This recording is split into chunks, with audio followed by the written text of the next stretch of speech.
안녕하세요. 불꽃 싸다구입니다. 구독, 좋아요, 알람 설정까지 부탁드리겠습니다. 그럼 오늘의 사연 바로 시작하겠습니다. 안녕하세요. 저는 현재 아이를 키우면서 살고 있는 38살 윤정화입니다. 날씨가 참 쌀쌀해져서 요즘 무릎이 시큰한 것 같아요. 아이를 몇 낳고 나니 왠지 이런 날씨면 뼈마디도 시리기도 하고 욱신거리는 통증에 알아눕기도 합니다. 요즘 시대에 아이를 많이 낳으면 애국자라고 할 수 있겠지만 애를 낳는 입장에선 애국자가 되기 전에 몸이 바스라지는 고통을 몇 번씩 겪어야 하는 게 쉬운 건 아닌 것 같아요. 저는 남편과 선을 봐서 만났어요. 선을 보다 보니 둘 다 결혼 생각을 가지고 선을 본 거라서 빨리 결혼을 계획하게 되었습니다. 그랬는데 하필 뭐가 급했는지 사귄 지 5개월 만에 아이가 들어서게 되었고 어차피 결혼을 할 거니까 애는 낳자고 했어요. 시어머니는 저희가 아이를 가졌다는 사실을 들으시더니 아주 신이 나서 빨리 애를 낳으면 좋겠다는 말까지도 했어요. 처음 아이를 가졌을 때는 여러 가지 생각이 많이 들긴 했어요. 그게 인생에서 아이를 생각한 적이 없었는데 이제 한 가정을 이루고 나서 아이를 낳아서 기르게 될 것이라는 미래가 정해진 것만 같았지요. 결혼식을 제대로 올리기 전에 배가 부르기 시작해서 결혼식을 올릴 때는 배가 한껏 올라와 있었어요. 시어머니는 이런 건 부끄러워할 일이 아니라면서 자랑스럽게 배를 더 내놓고 결혼식을 올리라고 했어요. 하지만 배가 불러서 하는 결혼식은 제가 생각하기에 좀 창피할 수밖에 없었습니다. 그러나 남편도 시부모님도 모두 좋아하시니 억지로 웃으면서라도 잘 마무리를 할 수밖에 없었어요. 결혼한 지 얼마 되지도 않아서 아이를 낳게 되었습니다. 시어머니는 남편을 닮은 아들을 낳자 복덩이라며 고맙다는 말을 연신했어요. 저는 애 낳는 게 뭐 그리 대수인가 싶어서 그랬는데 듣고 보니 그럴 수밖에 없는 상황이긴 하더라고요. 남편이 집안이 대대로 자식복이 없는 집안이었나 봐요. 그래서 남편도 외동이었거든요. 처음에는 그런 이야기를 들은 적이 없어서 남편이 외동이라서 시부모님에게 되게 아끼는 것만 같다고 생각했는데 아이를 낳아도 둘 중 하나는 꼭 죽거나 한다는 이야기를 들었어요. 시부모님이 남편을 아끼는 이유는 외동이라서도 있지만 대가 귀한 집안이라 그래서 남편을 애지중지했던 거였습니다. 그래서 그런지 시어머니는 남편에게 몸이 좋다는 걸 다 먹이려고 노력하셨어요. 물론 제가 임신했을 때도 온갖 몸에 좋다는 걸 다 사가지고 오신 분이긴 했지요. 저도 그런 시어머니의 노력을 모르는 건 아니었기에 내가 아이를 낳아서 대를 이을 수 있다는 것에 자부심을 느끼기도 했습니다. 남편도 과거에는 좋아하는 사람도 있었고 많은 사람들과도 연애를 했던 것 같았어요. 하지만 연애를 하다가 아이를 가진 적도 있었는데 그때마다 이상하게 자연유산이 되거나 사고가 나서 아이를 잃는 경우가 종종 있었대요. 시어머니도 그때 생각하기를 남편의 대를 이을 수 있는 가능성이 희박하구나 생각했다더라고요. 그래서인지 시어머니는 제가 아이를 가졌을 때도 놀라지 않으시고 반겨주셨지만 혹여라도 또 그런 일이 생길까 싶어 걱정도 있으셨던 것 같아요. 근데 조금 황당한 일은 나중에 알고 보니 제가 일찍이 아이를 갖게 된 건 시어머니의 생각이었던 거예요. 남편이 젊을 때부터 사귀는 여자가 있으면 무조건 여자와 하루 자고 애가 생기면 무조건 책임질 테니 나아오기만 하라는 식의 발언을 했다고 해요. 그런 연애 습관이 지금까지 이어져서 저와도 50일도 안 돼서 잠자리를 가지고서는 그 이후의 시도 끝에 아이를 갖게 되었거든요. 저는 아이를 가질 생각이 없었는데 남편의 취향인가 보다 생각해서 맞춰줬던 건데 그런 의미가 아니라 아이를 일부러 갖게끔 하려는 노력을 하고 있었던 걸 알고는 좀 기분이 상하기도 했습니다. 아무리 대가 끊길 판이라 해도 남편도 자기 엄마의 말을 들으면서 그렇게 행동을 하고 싶은 걸까 하는 생각이 들기도 했어요. 누군가에 의해서 조정받으면서 사는 인생이 뭐가 그리 좋을까 하는 마음이었어요. 그래서 남편에게도 물었지만 남편은 자기가 그렇게 행동하는 게 뭐 꼭 나쁜 건 아니지 않냐고 말을 하더라고요. 누구나 가치관의 차이는 있겠지만 저는 솔직히 이해를 할 수 없는 사고방식이라는 생각이 들었어요. 시부모님은 아이 낳고서는 바로 시부모님 집에서 산후조리를 하라고 하셨어요. 보통 조리원에서 좀 보대다가 집에 가는데 시부모님이 옆에서 산후조리를 도와주신다고 하니 난감하더라고요. 근데 남편은 우리 부모님이 이렇게 해주신다고 했는데 거절하려고 하는 거냐면서 기분 나쁘다는 듯이 말을 했어요. 남편은 그저 시부모님이 좋고 편하겠지만 며느리 입장에서 시부모님이 산후조리를 해준다는 건 더없이 불편한 일이 아닐 수 없잖아요. 그렇지만 한사코 해주겠다고 하시는데 거절할 수도 없어서 결국 아이 낳고 바로 시댁에서 산후조리를 하기 시작했어요. 하지만 진짜 말이 산후조리지 시부모님은 아이만 보느라 바빠하셨어요. 산후조리는 누군가 옆에서 밥이라도 챙겨주고 집안일이라도 도와줘야 하는데 시부모님이 아이를 보고 계시니 저는 시부모님 밥을 차려야 했고 또 힘든 몸으로 걸어다니면서 집안일을 했어야 했어요. 심지어 미역국도 다 끓여서 혼자 먹어야 했어요. 남들은 조리원에서 편하게 산후조리를 할 때 저는 그렇게 힘들게 지내다 보니 산후조리가 될 일이 없었죠. 그러다 보니 산후풍까지 오게 돼서 뼈마디가 다 쑤시고 온몸이 부서지는 듯한 아픔을 겪어야만 했죠. 어느 정도 기간이 지나서 이제 우리 집으로 가자고 했더니 남편이 알겠다며 집에 가겠다는 걸 시부모님에게 물어보는 거예요. 시부모님은 화들짝 놀라면서 안 된다고, 아직 아이가 어린데 어딜 데리고 나가느냐고 하는 거예요. 어디를 데리고 나가는 게 아니라 이제는 우리 집에 가서 좀 쉬고 싶다고 하니 시부모하고도 잘 살아봐야 한다고 말씀하시더라고요. 요즘 같은 세상에 시부모님하고 연을 안 지으려고 한다면서 참 요새 사람들은 무슨 정신으로 사냐며 저를 돌려서 까시는데 기분이 참 나빴어요. 남편은 우린 그러지 않다면서 며칠만 더 있다 가겠다는 말을 했어요.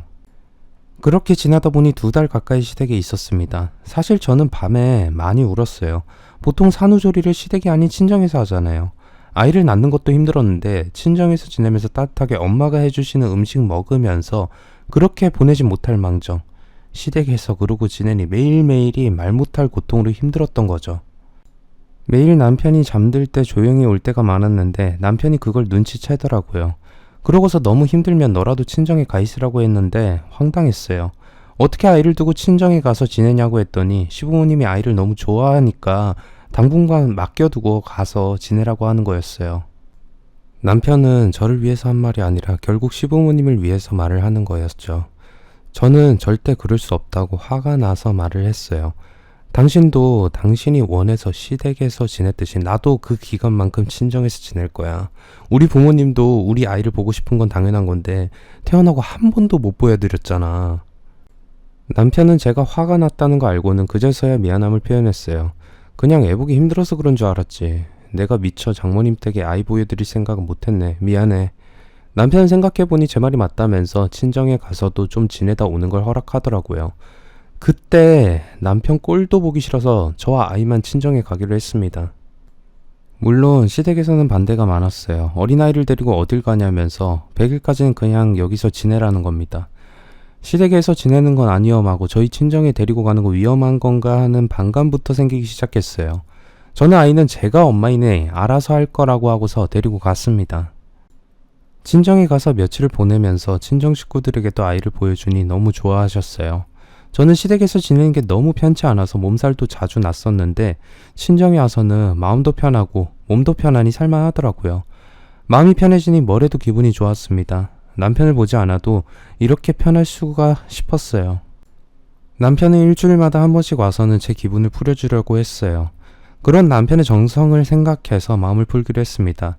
남편도 아기가 있어서 그런 건 아니라는 건 알아요. 시댁 식구들이 너무 좋아하니 시댁에서 지내면 부모님들이 행복해 하실 걸 아니까 그렇게 했던 거겠죠. 하지만 제 입장은 또 다른 거였으니까요. 그렇게 친정에서 지내고 오다 보니 저도 마음이 많이 유해지긴 했어요. 남편과도 사이가 다시 좋아져서 아이를 보면서 즐겁게 지냈습니다. 그런데 시댁에서는 자주 집에 오지 않는 것으로 서운해하기 시작했어요. 아이를 보고 싶은데 마치 제가 보지 못하게 하는 것 마냥 말씀을 하시는데 저희도 저희 생활이 있는 건데 애를 어떻게 매번 보여드릴 수 있겠어요. 집에 뭔 일이라도 있다냐? 왜 오지도 않고 그래? 저희 어머니 댁에 다녀온 지 2주밖에 안 됐어요. 2주면 너무 길다. 일주일에 한 번이라도 와야지. 매주마다 가면 저는 언제 쉬어요? 와서 애를 봐주면 네가 좀 쉬는 거 아니냐? 와서 우리가 입을 테니 너는 누워서 쉬어라. 아휴, 시댁에 가서 마음 편히 누워서 쉬는 며느리가 얼마나 있겠어요. 그런데 시댁에서는 무조건 아이는 맡기고 마음껏 쉬라는데 그게 쉬는 건가요? 그냥 고문일 뿐이지. 그리고 말로는 쉬라고 하지만 어찌됐건 그렇게 되면 제가 밥 차리고 설거지 다 하고 집안일은 제 차지인데 남편과 둘만 있는 것보다 시댁 식구들 것을 다 하면 솔직히 일만 많아지는데 매주마다 누가 가고 싶겠냐고요.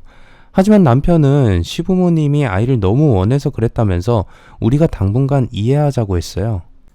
그래서 한 걸음 양보해서 일주일에 한 번씩은 갔습니다. 그런데 가면 자고 가라 하고 또 시부모님이 거의 아이를 데리고 사시다시피 했어요. 아이가 소중하니까 그랬다는 건 아는데 거의 제 자식처럼 기르시는 것 같아서 엄마 입장에서는 기분이 이상했어요. 아가, 이 헬미랑 사는 게 더 좋지? 우리 아가 헬미랑 평생 이렇게 사는 건 어때? 시어머니는 빈말로 한다지만 제가 듣기에는 완전히 짐승 같은 말이 너무 신경 쓰여서 저도 예민해질 때가 한두 번이 아니었어요. 게다가 아들이니 하는 말씀이 딸이었으면 서운할 뻔했는데 아들이라서 기분이 좋다면서 그렇게 말을 하시는데 대를 잇는데 아들이 뭔 대수냐고 하고 싶었어요. 솔직히 과거에는 남자만 장손이다, 우리 대를 잇는다, 여자는 출가 외인이다 말을 하는 거지 누가 아들을 그렇게 따지냐고요. 딸이라도 낳았으면 애를 구박하려고 했나 하는 부정적인 생각까지 들기도 했습니다. 그렇게 시댁 식구와 지내는 시간이 많아질수록 저는 시댁에 대한 반감이 계속 생기기 시작했지만 남편 때문에 표현을 하지 못하고 지냈어요. 남편과는 사이가 좋았기에 아이를 낳은 지 1년도 안 되어서 또 아이가 들어섰습니다. 둘째는 첫째보다 더 예쁘다고 하는 주변 사람들의 말에 왠지 모르게 저도 두근댔어요. 근데 병원에 가서 보니 아이가 하나가 아니라 쌍둥이였어요. 저는 사실 딸을 가지고 싶었는데 두 아이 다 아들이었어요. 물론 아들이라고 해서 싫은 것은 아니었지만 그래도 딸이 하나 있었으면 했는데 아쉬운 마음이 있긴 했어요. 그래도 뭐 이세를 기대하긴 했기에 둘을 낳으면 어떻게 기르나 하는 걱정도 있었지만 남들은 낳지도 못하는 쌍둥이를 낳을 수 있다는 기대에 벅차기도 했습니다. 그리고 남편에게 이제 아들 셋이면 충분할 테니 더는 아이를 낳자는 계획은 갖지 말자고 했어요. 남편 역시도 아들 셋이면 이제 든든하니 딸이 없는 건 아쉽지만 제가 힘든 것은 원치 않는다는 말을 하기도 해서 쌍둥이를 출산하고 나서는 조심하자는 말을 했습니다. 쌍둥이 임신했다는 소식에 시댁에서는 아주 경사가 난 것 마냥 말씀을 하셨어요. 아이고, 우리 집 복덩이는 바로 너구나. 내가 사주를 보고 결혼 상대를 고른 게 정말 잘된 것이었어. 그 집 참 용하다 들었는데 진짜였어. 시어머니는 신이 난 듯이 말씀을 하시더라고요. 시댁이 아이가 잘 없는 집이다 보니 사주에 맞는 상대를 골라서 선을 보게 했던 것인데 그게 바로 저였던 거였어요. 시어머니는 과거에 남편의 여자들까지 사주에 다 넣어봤지만 아무도 남편이랑 맞지 않아서 아이가 없었나 싶어서 다 필요 없으니 남편과 사주에 맞는 여자, 아이를 낳을 수 있는 여자를 선에 보내달라는 거였어요. 사주에 잘 맞아서 그런 건진 모르지만 남편과 저는 선을 보고 나서 바로 사귀게 되었던 거고 이후에 임신부터 결혼까지 딱딱 맞춰 들어갔던 것이었죠. 시어머니는 잘 될 거란 생각은 했지만 이렇게까지 아들을 연이어 가지고 낳을 거란 생각을 못했던 것 같아요. 그래서 더 기뻐하셨던 것이었죠. 시어머니는 나에게 복덩이라고 하시긴 했지만 제 마음은 그다지 좋지 않았어요. 아무리 선이라고는 하지만 그렇다고 해서 그렇게 남편의 사주에 맞는 사람을 뽑으려고 했던 것, 그리고 아이를 갖기 위한 여자를 구하려고 했다는 것이 기분이 상하게 만들었어요. 하지만 사주가 잘 맞지 않으면 헤어지게 하는 시부모님들도 있으니 나쁘다고만 할 수 없는 노릇이라 어정쩡한 기분이 되긴 했어요. 시어머니는 첫째 아이는 걱정 말라 하시면서 태교에만 신경 쓰라고 했어요. 물론 저도 몸이 2배로 무거운 느낌을 받고 있었기에 시어머니가 아이를 봐주는 것은 감사하긴 했지만 무조건 좋다고만은 할 수 없었어요. 쌍둥이를 가진 만큼 더 태교에 신경 쓰라고 이야기를 하기도 하고 아들 둘을 낳으려면 체력이 좋아야 한다면서 갖은 음식들을 다 사다 주셨어요. 챙겨주는 건 감사하지만 때로는 그런 행동들이 저를 바라는 게 아니라 아이만 바라고 행동하는 것 같아서 부담스럽기까지 했습니다. 안 갈 것 같은 10달의 시간을 지내면서 시어머니는 줄곧 그런 이야기를 했어요. 우리 아가들을 품은 소중한 배다. 조심하고 따뜻하게 하고 다니거라. 그런 말도 하면서 첫째를 앉지도 못하게 하셨어요. 아직 첫째도 아기인데 너무 못 앉게 하니까 민망하면서도 저렇게까지 하시는 건 좀 오버 아닌가 하는 생각을 했어요. 쌍둥이를 낳고 나서는 몸은 더 아프더라고요. 2번째 출산을 하면 몸이 덜 아프다는 사람들도 있지만 저는 더 아픈 것 같았어요. 쌍둥이를 낳은 기쁨도 있지만 그보다 몸이 힘드니 앞으로 어떻게 육아를 해야 하나 하는 걱정부터 앞서고 이제 내 인생은 없다는 생각에 눈물이 막 흘러내렸습니다. 남편은 갑자기 제가 울자 왜 그렇게 우냐면서 힘든 일 있으면 자기에게 터놓고 말을 해달라 했어요. 저는 그냥 내 인생이 여기까지인 것만 같아서 두렵고 힘들다고, 아이들을 어떻게 잘 길러야 할지도 걱정되고 막막하기만 하다는 말을 했어요. 그랬더니 남편은 너무 걱정하지 말라고, 나도 많이 도와줄 거고 앞으로 더 잘하려고 노력하겠다 하더라고요. 출산을 처음 경험한 것도 아니지만 어떻게 보면 그냥 아무런 말 없이 그저 옆에서 남편 위로만 해주길 바랬었나 봐요.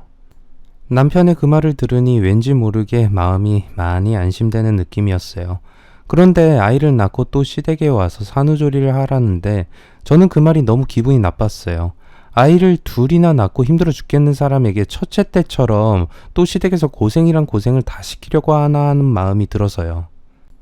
그래서 저는 이곳에서 죽으면 죽었지 절대 나는 시댁에 가서 산후조리할 생각이 없다고 남편에게 똑똑히 말을 했습니다.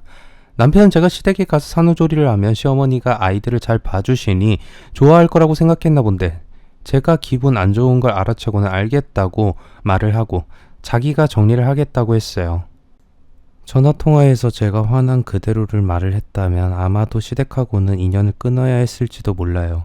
진짜 말 그대로 저를 걱정해주는 게 아니라 저를 고생시키려고 하나 싶은 마음에 쌍욕이 나올 것만 같았거든요. 요즘 세상에 누가 시댁하고 가까이 지내요. 진짜 명절이나 일 있을 때 한두 번 보는 거지. 저희는 게다가 자주 가는데도 불구하고 산후조리를 해준다고 말만 하고 저를 시집살이 시키니까 저는 가고 싶지가 않았던 거죠. 자주 가는 것만으로도 고마워해야 하는 거 아닌가 하는 생각도 많이 했고요. 다행히 남편이 뭐라고 했는지 모르겠지만 산후조리원에서 이번에는 좀 있어야 한다고 말을 했는지 시집에서 산후조리 안 하는 걸로 이야기가 다 되어 있더라고요. 그런데 시댁으로 안 갔더니 되려 산후조리원으로 계속 찾아오시는 거예요. 지금처럼 코로나 시대였다면 찾아오고 싶어도 찾아오지도 못했을 건데 당시는 그렇지가 않아서인지 매일 찾아와서 아이들을 보려고 하시고 집에 가지도 않으시고 제가 있는 산후조리원에 계시는 거였어요. 편하게 쉬려고 산후조리원에 있는 건데 시부모님이 오셔서 침대 밑바닥에서 주무신다고 하니 마음이 여간 불편한 게 아니었어요. 심지어 거기 계시니까 간호사분들도 난감해하고 또 제가 주사를 맞아야 하는데 시아버지가 계셔서 나가달라고 말하기도 죄송하고 너무 자주 아이를 보려고 하시니까 제 입장에서는 조리원에서도 마음이 편한 게 아니라 눈치가 계속 보였어요. 왜 집에 안 가시는지 궁금해서 물어보면 말은 저를 걱정하시고 또 아이들이 3kg도 안 되게 태어나서 걱정이 돼서 그런다고 하시는데 다른 애들 엄마도 그런 상황에서도 그냥 무럭무럭히 크기만을 바라는데 저희 시부모님들은 애들을 보고 싶은 마음만 앞서서 그저 하고 싶은 대로 행동을 하시는 게 보였어요.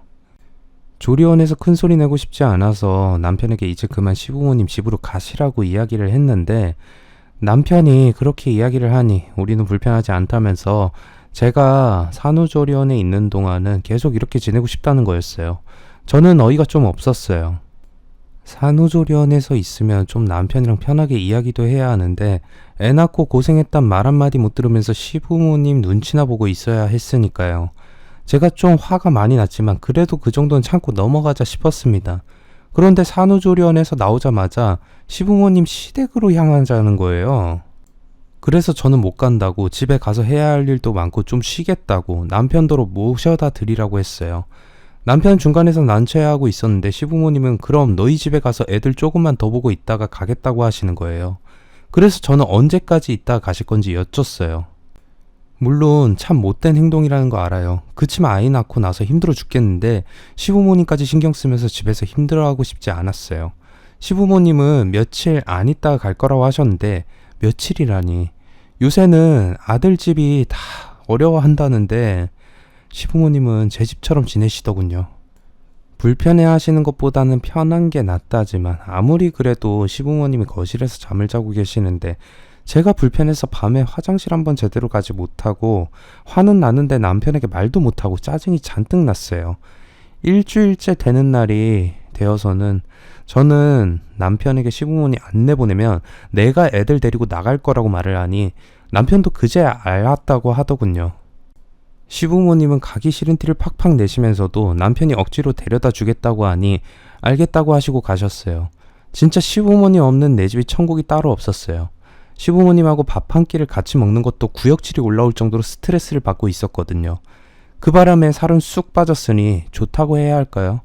애셋을 키우는 것은 쉽지 않았어요. 그것도 남자애들 셋은 제가 체력적으로 많이 벅차기도 했고요. 남편이 돕는다고 돕지만 쉽지 않더라고요. 잠도 제대로 못 자고 먹을 것도 제대로 못 먹으니 계속 우울감이 찾아오더라고요.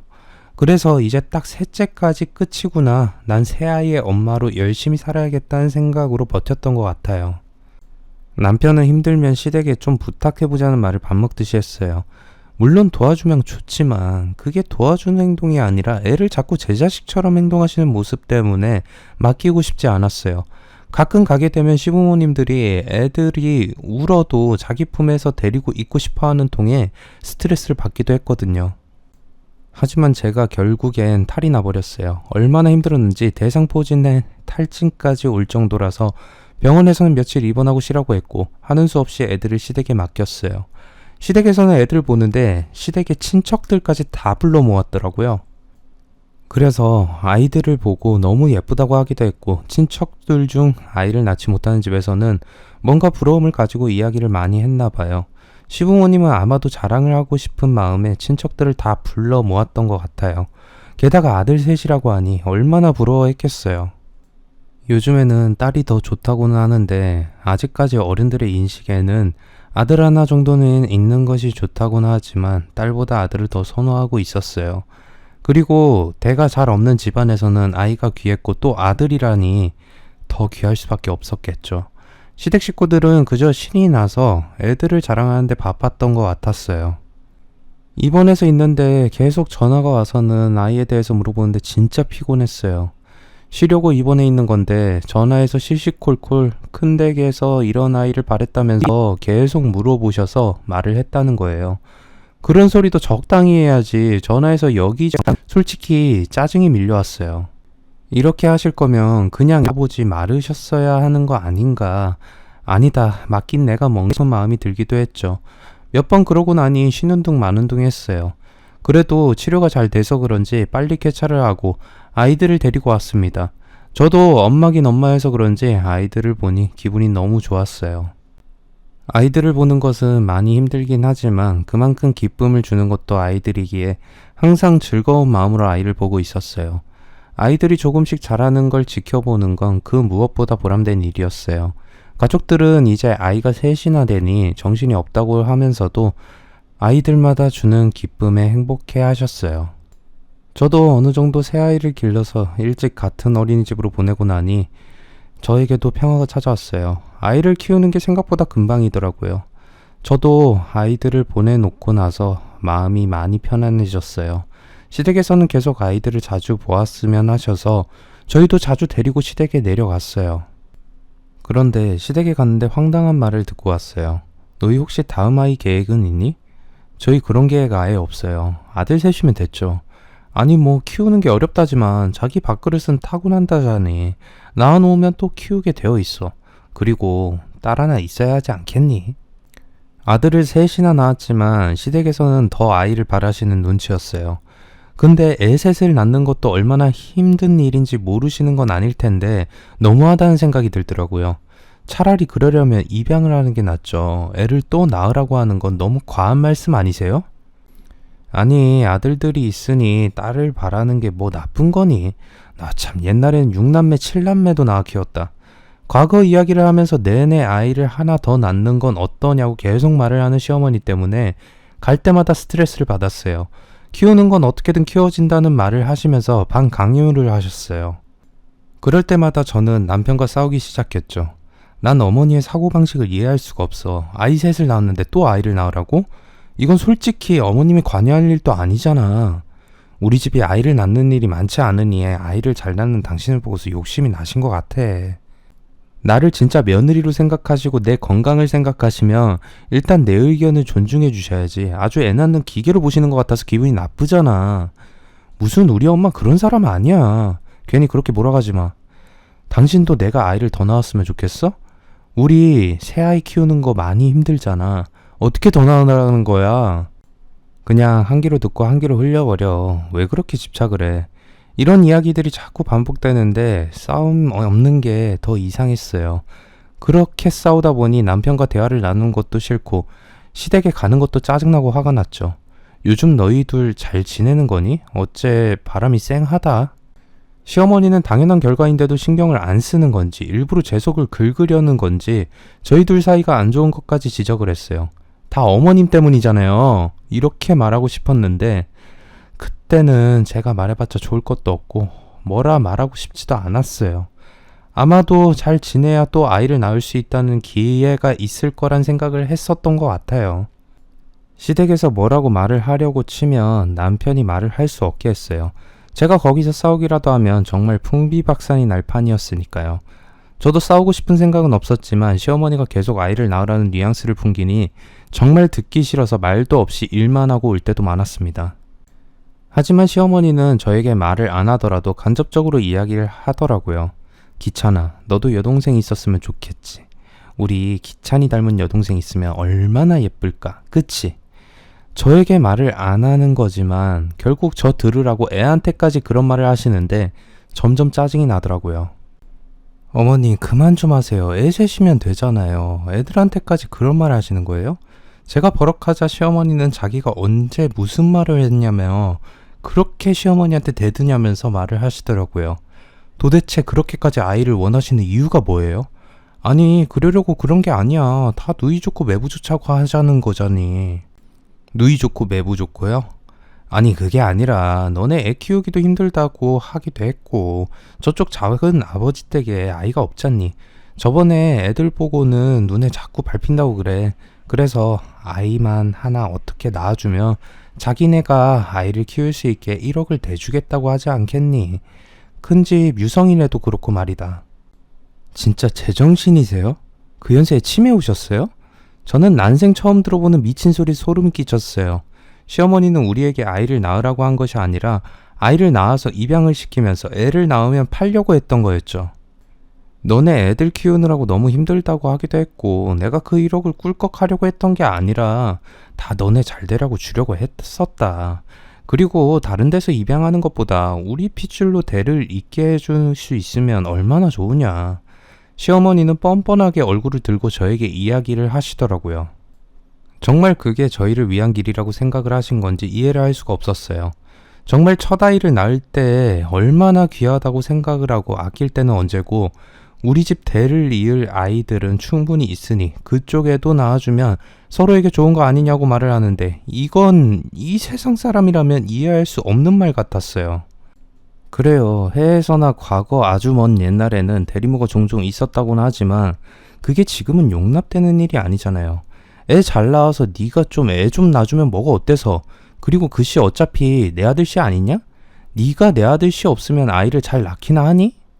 너도 우리 아들하고 사주가 잘 맞으니 애를 낳을 수 있는 거야. 그리고 요즘같이 애 안 낳겠다고 하는 사람들이 많은 세상에 애 잘 낳는 네가 좀 대신 낳아주면 뼈가 부러지기라도 안 되니? 그런 거로 생색내기는. 제가 언제 생색을 냈어요? 그리고 애 낳는 게 그렇게 쉬운 거라고 생각하시는 거예요? 뼈가 부러지진 않아도 뼈가 골아요. 바람만 불어도 시리고 아프다고요. 그렇게 애 낳는 게 쉬워 보이면 어머니가 나와서 대를 이어주시지 그래요? 왜 딸랑 남편 하나 낳으시고 안 낳으셨대요? 저도 그때는 눈에 뵈는 게 없어서 시어머니에게 막말을 할 수밖에 없는 상황이었어요. 남편도 그 상황은 전혀 몰랐던지 시어머니 앞에서는 이건 진짜 아니었다고 말을 하면서 나중에 다시 이야기하자고 하고서 저를 끌고 나왔어요.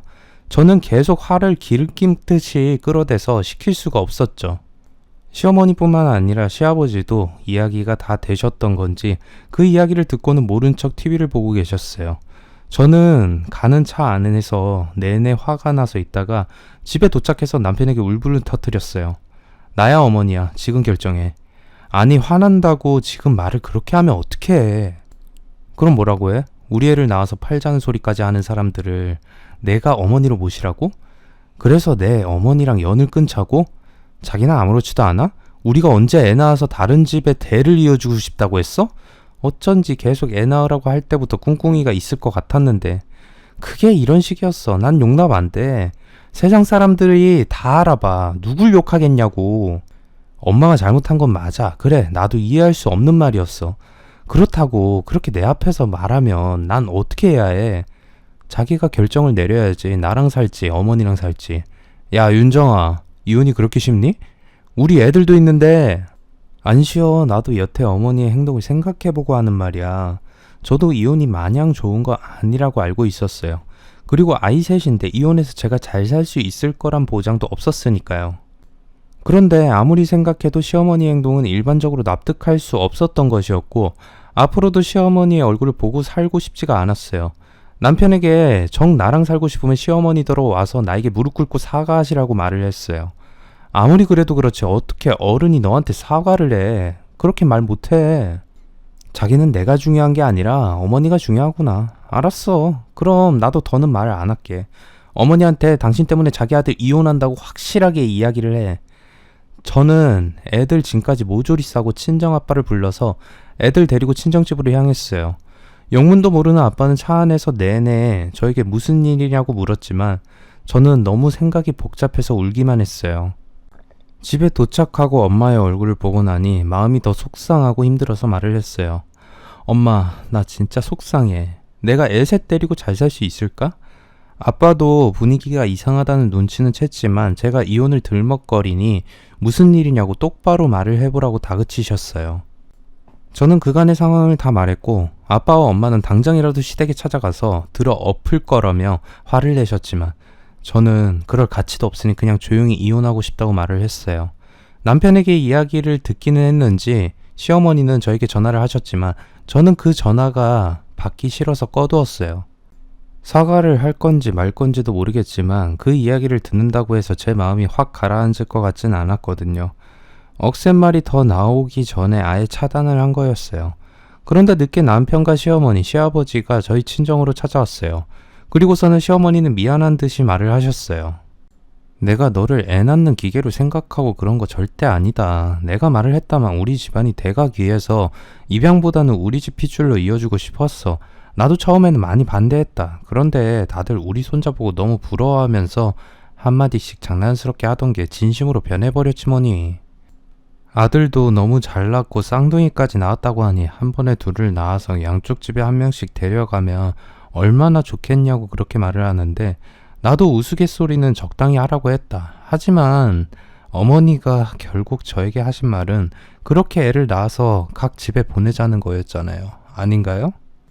아니 1억을 준다기에 솔직히 2명이 2억이면 너희가 전셋집 더 큰 집으로 이사를 갈 수도 있고 생활비도 좀 넉넉해질 것 같아서 그랬는데 내가 생각이 짧았다. 정말 용서하렴. 말은 용서하라고 하지만 자기의 모든 행동이나 말들이 정당했다는 듯이 말을 하는 시어머니를 보면서 저는 신물이 났어요. 저는 남편에게 어떻게 생각하냐 물으니 장인 장모가 신경 쓰였는지 자기도 이번 건은 정말 엄마가 잘못한 것 같다면서 다신 그런 이야기 꺼내실 거면 우리 못 보고 사는 거라고 딱 잘라 말을 하더군요. 시어머니와 시아버지는 기분이 나쁜 듯 했지만 제가 너무 화가 나 있으니 앞으로 안 그러겠다고 말씀하시고는 이번은 넘어가 달라고 했어요. 같이 살면서 이런 일도 저런 일도 있는 건데 이렇게 딱 선을 그어버리는 게 어딨냐고 말이죠. 친정 부모님은 아무리 그래도 그런 말을 어떻게 말씀하셨냐고, 아이를 그렇게 누구 줘버리고 할 정도로 가볍게 생각하는 분들인지 몰랐다고 말을 했어요.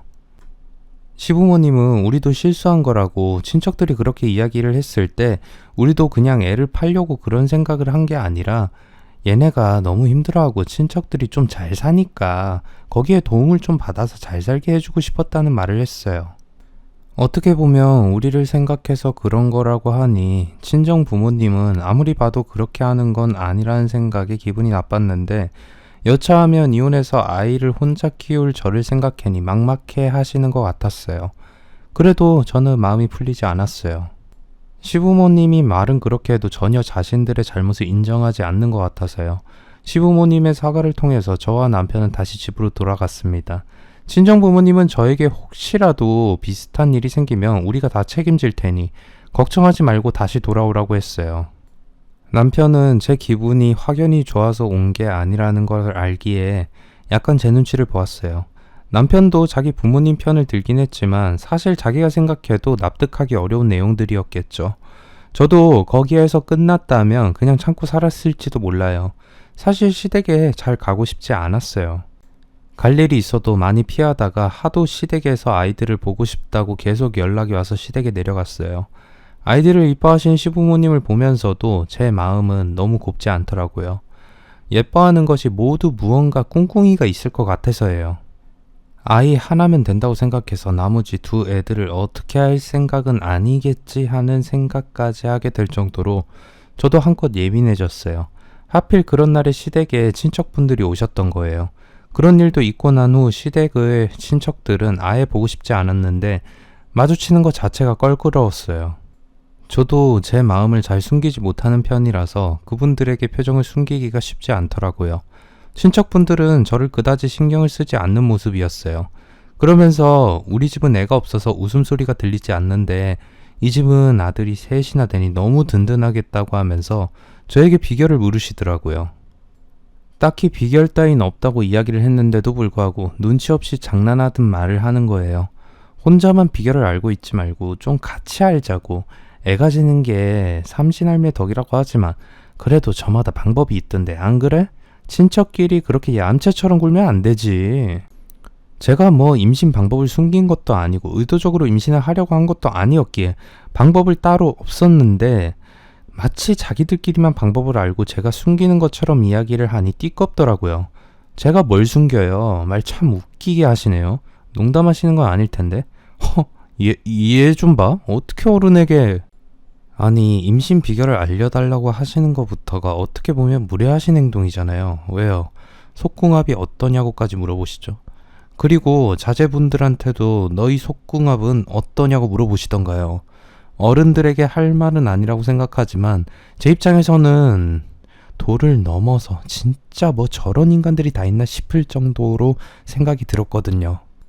그 상황에서 시부모님은 친척분들을 말려주실 줄 알았어요. 근데 오히려 저를 다그치시더라고요. 어른이 많이 궁금해 하시니까 물어볼 수도 있는 건데 어떻게 대답을 그런 식으로 말을 하니? 저는 제 편을 들지 않는 시부모님에게도 실망스러웠어요. 그럼 어른이 그렇게 물으시는 건 예의를 차리신 건가요? 제 날카로운 말에 시부모님도 적잖이 당황하시고서는 저에게 말을 했어요. 아직까지 지난번 그 일을 담아두고서 말을 하는 거니? 너 진짜 쫌팽이구나. 그때 사과했으면 됐지. 어른이 얼마나 사과를 더 해야 한다니? 저는 그때 일도 안 풀렸지만 그때 일 때문에 그런 게 아니었어요. 그런데 시부모님이 아예 싸잡아서 이야기를 하니 저도 기분이 확 나빠졌죠. 그렇게 이야기하시니 따져볼까요? 이분들도 저한테 애 낳아서 보내달라고 하신 분들이죠. 그래놓고 그게 마음대로 안 되니까 심사가 뒤틀려서 그런 무례한 질문 하신 거잖아요. 제 말이 틀렸어요? 제가 차갑게 말을 하자 친척분들은 눈길을 피하면서 급한 일 있어서 먼저 가야겠다고 말을 하면서 일어나서 가버리셨어요. 시부모님의 입장도 이해가 가긴 해요. 어쨌든 손님인데 불쾌하게 해서 좋을 건 뭐냐 생각을 하셨던 거겠지만 제 입장에서는 그분들에게 예의를 차릴 수 없는 상황이었어요. 시부모님은 잠시간 정적이 흐르시더라고요. 남편도 저에게 그만하라고 했지만 이미 터진 일이었다고 생각했어요. 이렇게 미리 터졌어야 했던 일인데 그저 입을 꾹 다물고 지나간다고 해서 지나갈 일이 아니었던 것이었죠. 시아버지가 큰 소리를 내시더군요. 시어른들이 잘못했다고 해서 네가 이런 식으로 행동하는 걸 모두 용납해줘야 한다고 생각을 하냐? 아니요. 처음 잘못은 제가 참고 넘어갔으면 그 다음부터는 조심하셔야 한다고 생각했어요. 근데 저에게 조심하실 분들이 조심하시지 않았잖아요. 참 버릇없게도 말을 하는구나. 네가 그렇게 마음에 안 들면 네가 이 집에서 나가거라. 네, 안 그래도 나갈 거예요. 저 잡을 생각이나 하지 마세요. 그리고 제 애들은 제가 데리고 갑니다. 시부모님들은 제가 이혼해도 아이들을 다 키우겠다고 하니 능력도 없는 것이 어떻게 아이를 키우겠냐고 말을 하면서 절대 그건 안 된다고 애들은 두고 가라고 했어요. 하지만 저도 화가 머리끝까지 나서 애들 내가 놔두고 가면 또 그 애들을 어디다가 팔아먹을지 어떻게 아느냐고 했죠. 시부모님은 사람을 뭘로 보고 그렇게 말을 하냐고 저에게 협박을 하듯이 말했고 저는 어차피 나한테 그런 말을 해왔고 내가 여태 본 분들은 그런 분들이라고 밖에 생각 안 되니까 나도 필사적으로 아이들을 지키기 위해서 내 목숨 다해서 싸우겠다는 말을 했어요. 그제야 시부모님은 너무 놀라서는 남편에게 눈짓을 하더라고요. 저를 붙잡으란 시기였겠죠. 하지만 저는 진짜 그 일로 인해 아예 이혼을 확고하게 결정을 지었어요. 남편은 자기랑 둘이서만 이야기를 하자고 했고 남편과 속을 터놓고 이야기를 했어요. 난 결혼 생활 동안 너무 상처를 입었고 아이를 낳는 게 내 인생에서 최고의 행복이고 좋은 일이라고 생각했는데 시부모님들의 그런 생각 때문에 아이들에게 내가 죄인처럼 느껴졌고 이런 상황에서 계속 살아야 한다면 난 둘 중에 하나를 택할 수밖에 없다고 했어요. 남편은 시부모님의 잘못을 알고 있었지만 제 행동도 결코 좋다고 보진 않은 것 같았어요. 그러면서 저에게도 실망스러워서 어떻게 해야 할지 갈피를 못 잡겠다고 말을 했어요. 둘만 살아도 복잡한 세상에서 시부모가 끼니 인생이 꼬이고 꼬여 이렇게 돼버린 상황에 우리 모두 진이 빠졌던 것 같아요. 남편은 자신의 가족들이 잘못한 것에 대해서 어느 정도 책임감을 느끼는 것 같아 보였어요. 아이들을 위해서라도 제가 없는 건 말이 안 된다며 남편은 붙잡았었지만 시댁의 편견과 또 알 수 없는 행동들을 겪은 제 입장은 너무 싫어서 어떻게든 이혼을 하고 싶은 생각이 강했어요. 친구 중에서는 두 사람만 잘 살면 되지 시부모가 무슨 상관이라고 이혼을 선택하느냐 하겠지만 연을 끊는 건 말처럼 쉽지 않거든요. 그리고 연을 끊는다고 해도 누군가는 마음고생을 해야 하니 그 역시도 못할 짓이라는 느낌이었어요. 천류는 못 끊는다는 그 말처럼요. 시댁에서는 엄청난 반대를 했지만 남편도 그렇고 저도 이제는 아닌 것 같다는 생각을 하게 됐어요. 헤어질 수밖에 없는 상황들이 연이어져 있어서 서로 이렇게 힘들 바에는 그냥 아이들에게 좋은 부모로만 남자고 했어요. 서로 부부라는 틀에 얽매여 있는 것보다 아이들에게 좋은 아빠로, 좋은 엄마로만 지내면서 그렇게 사는 게 우리에게는 맞는 것 같다는 생각을 했어요. 그리고 이혼할 때 제가 건 한 가지는 바로 시부모님에게 절대 아이들을 보여주지 않겠다는 거였어요. 남편은 어떻게 그럴 수가 있냐고 했지만 저는 제 마음이 언제 풀릴지 모르겠지만 그때까지는 시부모님의 눈앞에 아이들을 두고 싶지 않다고 했어요. 가끔 남편이 아이들을 보러 올 때는 꼭 제가 곁에서 같이 만나기로요. 남편은 제가 딱 부러지게 이야기하는 것을 보고 아무리 말해도 받아들여지지 않을 것을 느꼈나 봐요. 어떻게 말해봤자 서로 더 진흙탕 싸움만 될 것 같다고 느꼈는지 남편도 저를 더는 설득시키지 않고 제 조건을 다 들어주었어요. 같이 살 때는 이래저래 서로 부딪히고 치이고 힘들었는데 끝을 낼 때는 마음이 좀 잘 맞는 것 같았어요. 시부모님이 아이들을 못 보게 하는 건 진짜 나쁜 일이라는 건 알아요. 그렇기에 그보다 더 고통스러운 일은 없을 거라 생각을 했어요. 아이들은 직접 만나지 못하지만 남편은 시부모님에게 동영상과 사진으로 많이 보여드리고 있다 하더군요. 그게 남편의 입장으로도 최선이라고 생각한 거겠죠. 그래도 남편이 양육비를 다 잘 대주고 있어서 아이들을 부족하지 않게 키우고 있어요. 하지만 늘 아이들에게는 엄마 혼자 아이들을 기르는 게 부족한 것 같고 미안하고 아빠의 빈자리를 제가 비워놓게 만든 것 같아서 마음의 짐이 있기도 합니다. 최대한 자주 보여주려고는 하지만 언젠가 아이들에게 잘 설명을 해줘야 하는데 그 부분에 대해서도 남편과 상의를 하고 있어요. 어떻게 하면 아이들이 덜 상처를 받게 우리의 상황을 이해할 수 있을까 싶어서요. 부모들의 결정은 했지만 상처는 아이들이 받는 것이기에 그런 부분에 있어서는 부모로서 미안한 감정이 많이 드네요. 그래도 제가 행복해야 아이들도 행복할 수 있다는 걸 늘 생각하면서 항상 밝고 긍정적인 아이들로 키우려고 노력하고 있습니다. 친정 부모님들도 가끔씩 들여다보시면서 아이들에게 필요한 것도 챙겨주시고 육아 부분에서도 많은 도움을 주고 있어서 항상 고맙게 생각하고 있어요. 혼자가 된 외로움도 있지만 그래도 홀로서기를 하면서 얻게 되는 많은 교훈들이 있는 것 같습니다. 그래서 저는 아이들이 커가는 만큼 저도 조금씩 엄마로서 자라나고 있는 것 같아요. 아이 혼자 키우시는 싱글맘들 모두 힘내세요. 걱정하는 것보다 아이들은 우리 엄마들을 보며 더 잘 자랄 거라 생각해요. 그러니 강인한 엄마가 되어서 아이들을 지키자고요. 길었지만 뼈저렸던 제 과거를 들어주신 분들께 진심으로 감사드립니다. 좋은 하루 보내세요. 두 번째 사연입니다. 안녕하세요. 저는 가게를 운영하고 있는 40대 아줌마입니다. 남들은 저보고 못 먹고 못 배웠다고 할지언정 저희 남편은 저를 인생의 보배요 은인이라고 부릅니다. 네, 저는 어렸을 때부터 가난한 집안에서 태어나고 자라서 제대로 학교 수업도 들어본 적이 없습니다. 제 집은 유난히 다른 집안보다 가난했어요. 불우이웃이라고 해도 될 만큼 끼니도 거를 때가 많았고 학교가 의무교육이라고는 하지만 학교 다니는 것보다 입에 풀칠하는 게 더 중요하다 생각해서 새벽부터 일어나 우유 배달 일과 신문 배달 일을 같이 하고 또 아르바이트라도 생기면 학교를 조퇴하기 일쑤였어요. 그래서 학교를 얼마 다니지 못하고 그만두었습니다.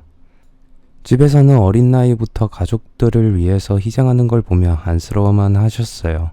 제가 일을 하지 않으면 집에서도 입에 풀칠하기 어려웠기에 저에게 일을 하지 말라고도 할 수 없었어요. 아버지는 교통사고로 인해서 다리를 쓰지 못해서 집에서 누워만 계셨고 엄마 역시 시력이 거의 없으셔서 집에서 집안일 하는 것밖에는 할 수 있는 게 없었어요. 저보다 어린 동생들을 생각하면 내가 일어서서 일해야만 이 모든 문제가 해결된다고 밖에 나오지 않았거든요. 그래도 제가 일을 하고 나서는 가족들은 적게나마 식사도 거르지 않게 됐고 동생들 겨울옷 한 벌이라도 사서 입힐 수 있을 정도가 됐어요.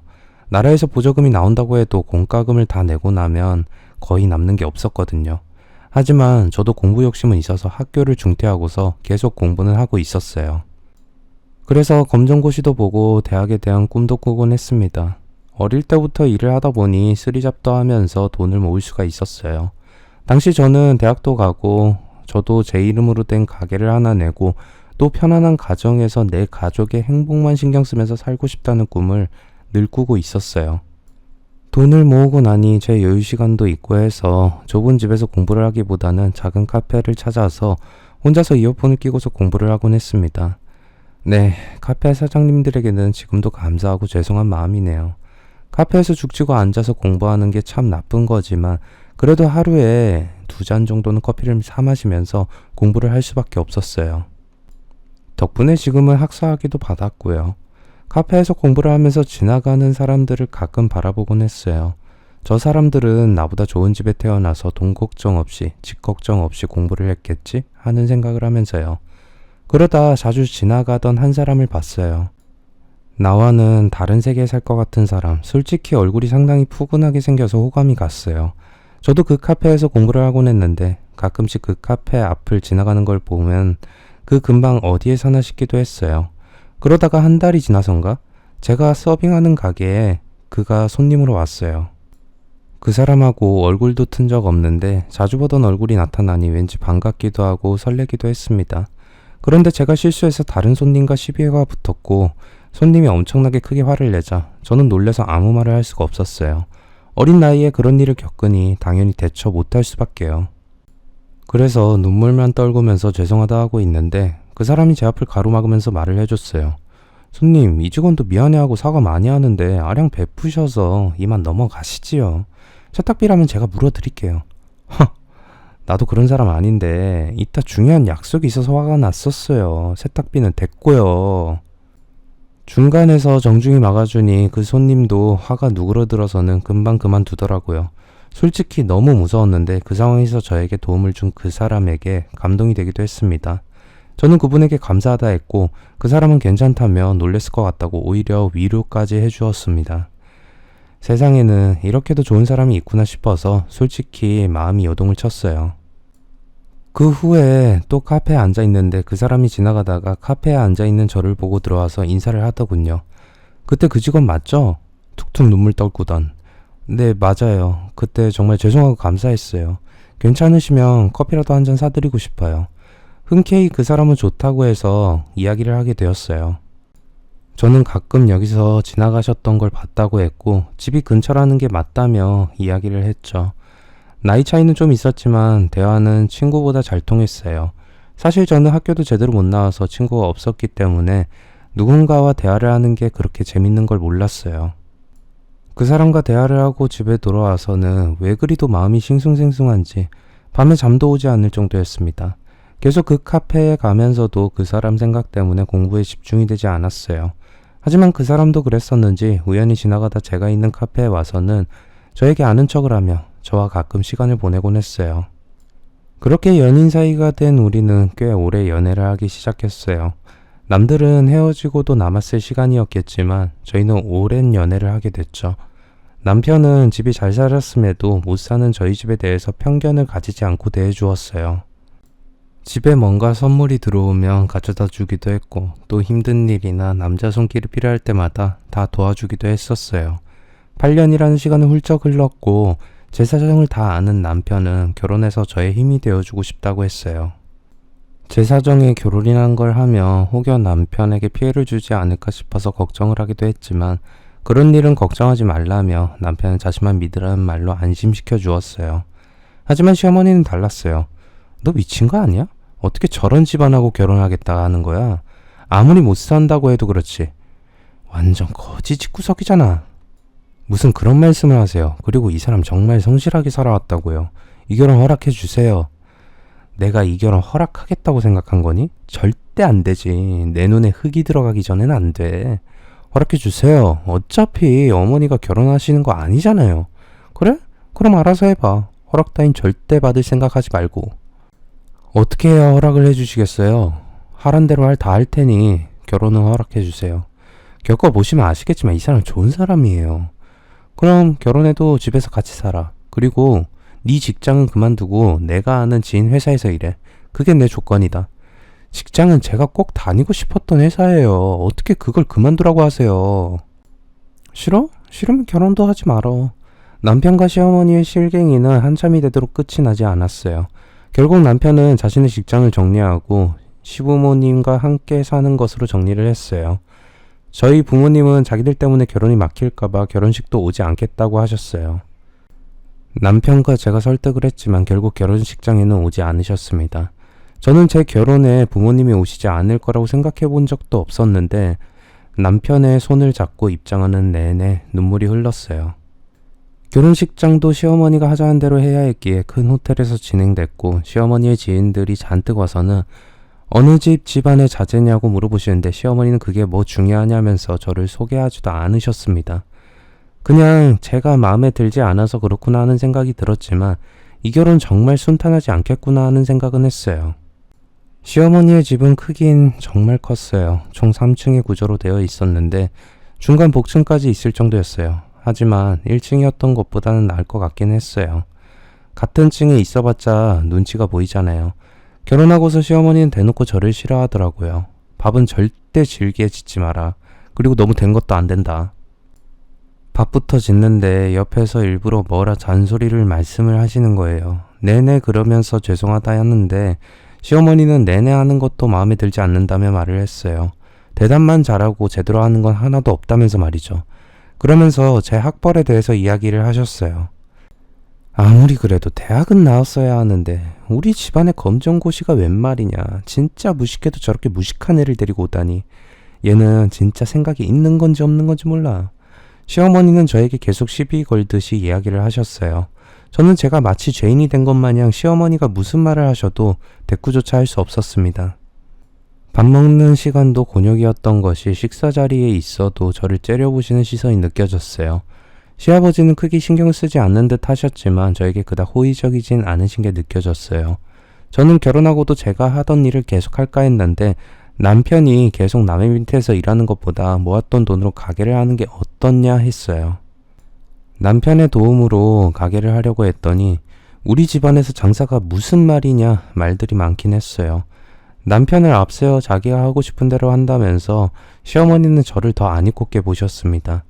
천박하게 배워먹은 게 그딴 거밖에 없어서 얼굴 팔리는 짓을 해? 저것은 시부모 체면도 못 차리게 하네. 장사라니 창피해서.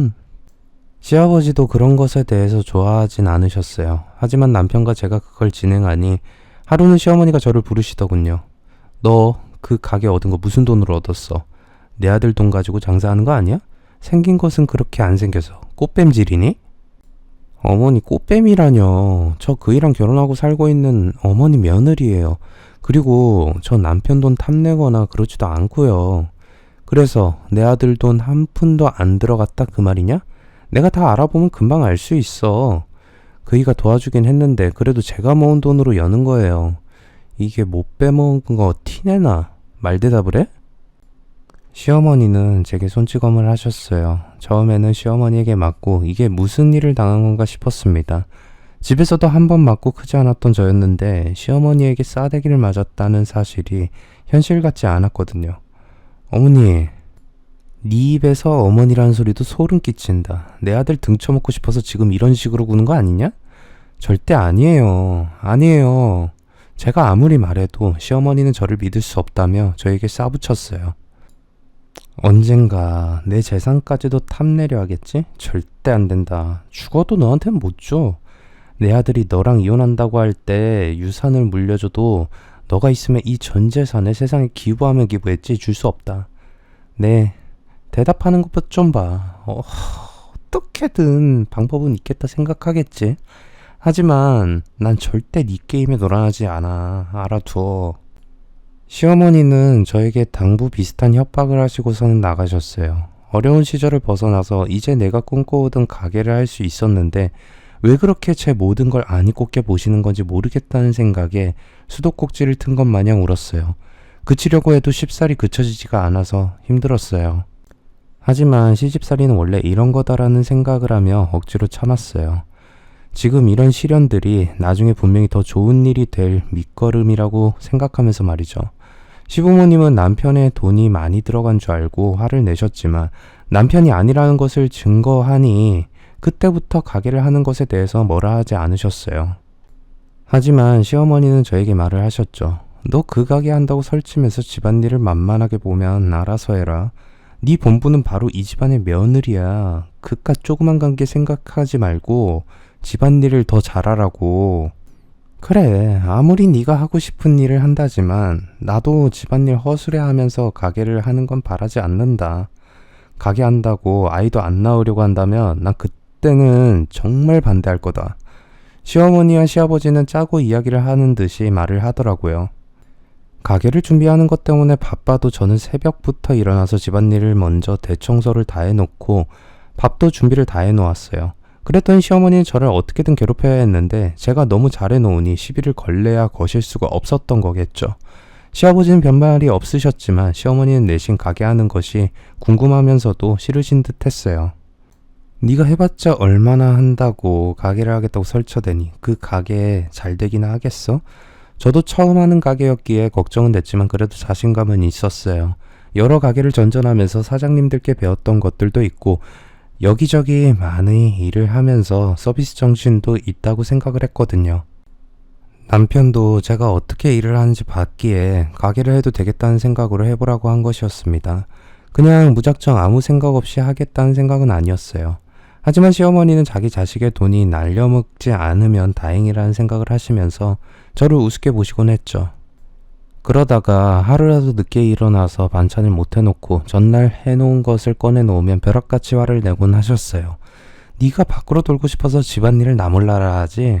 내가 말했어 안 했어. 네 아버지 어제 반찬 같은 거 올라오면 식사 안 하신다고. 내 누누이 말을 해도 이렇게 말을 안 들어요. 안에서 새는 바가지 밖에서 나가서는 안 새겠냐고. 내가 동네 창피해서. 반찬을 한 번이라도 안 해놓으면 정말 불벼락을 치듯이 말씀을 하시고는 저를 죽일 듯이 째려보시는데 지속된 잔소리와 지독한 눈빛에 집안에만 있으면 불안하기만 했어요. 그래서 잠잘 시간을 늘 쪼개서라도 반찬을 만들어 두고 반찬도 여러 가지 연구하기도 했어요. 처음에는 가게를 병행하면서 하는 게 쉽지 않다고 생각했지만 전에 새벽에 배달 아르바이트를 2개씩 하던 습관 덕에 힘들이지 않고 새벽에 일어나서 준비를 할 수 있었어요. 가게를 열면서 더 열심히 살아야겠다는 각오는 하고 있었기에 그 정도는 버틸 수 있었어요. 하지만 가게가 생각처럼 잘 되지는 않더라고요. 저도 잘하려고 노력을 하긴 했지만 시시때때마다 시어머니 찾아오셔서 시끄럽게 여기저기 참견하시고 가게를 이렇게 해야 한다느니 저렇게 해야 한다느니 말을 하는데 집중을 할래야 할 수가 없었어요. 시어머니는 아무래도 제 가게가 잘 된다는 걸 원치 않으시는 듯한 눈치였어요. 하지만 그렇게 하면 할수록 저는 더 마음속에 생각이 불타오르기 시작했어요. 여자가 한번 마음을 먹었으면 무라도 잘라보자. 이번에 못하면 영원히 못하게 될지도 몰라.